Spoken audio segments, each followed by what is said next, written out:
Beaucoup de faits sont répréhensibles en prison, la possession de shit, téléphone et autres objets interdits, le refus de rentrer en cellule ou de remonter de promenade, les insultes, menaces, violences, réelles ou inventées par l'administration pénitentiaire sont les principales raisons des condamnations au prétoire, un tribunal interne à la prison. Il existe de nombreuses punitions en prison. Le retrait de crédit de remise de peine et remise de peine supplémentaire qui rallonge la peine, la privation de cantine, d'activités, de possibilités de travailler, l'exécution d'un travail d'intérêt collectif, le confinement en cellule individuelle, le placement du parloir sous hygiaphone.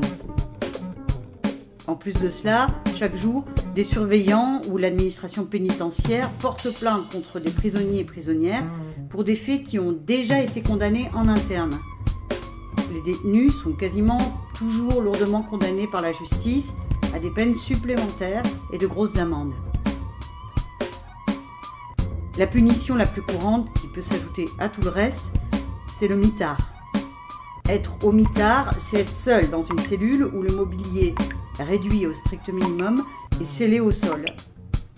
La promenade d'1 heure par jour se fait dans une petite cour grillagée. Le détenu ne voit personne d'autre que les surveillants. Et les seules activités sont la lecture et l'écriture. La prison n'autorise qu'un parloir et qu'un coup de fil par semaine pendant la durée de la sanction. Le maximum prévu par la loi est de 30 jours consécutifs. Dans les faits, certains y passent la quasi-totalité de leur peine, parfois des années. À ces conditions matérielles ignobles se rajoutent parfois d'autres brimades, être emmené nu au mitard, privé de ses vêtements et de ses affaires, souffrir de la canicule l'été, du froid glacial l'hiver, être privé de tabac, de nourriture, d'électricité, d'eau, subir des traitements humiliants, des violences physiques et psychologiques.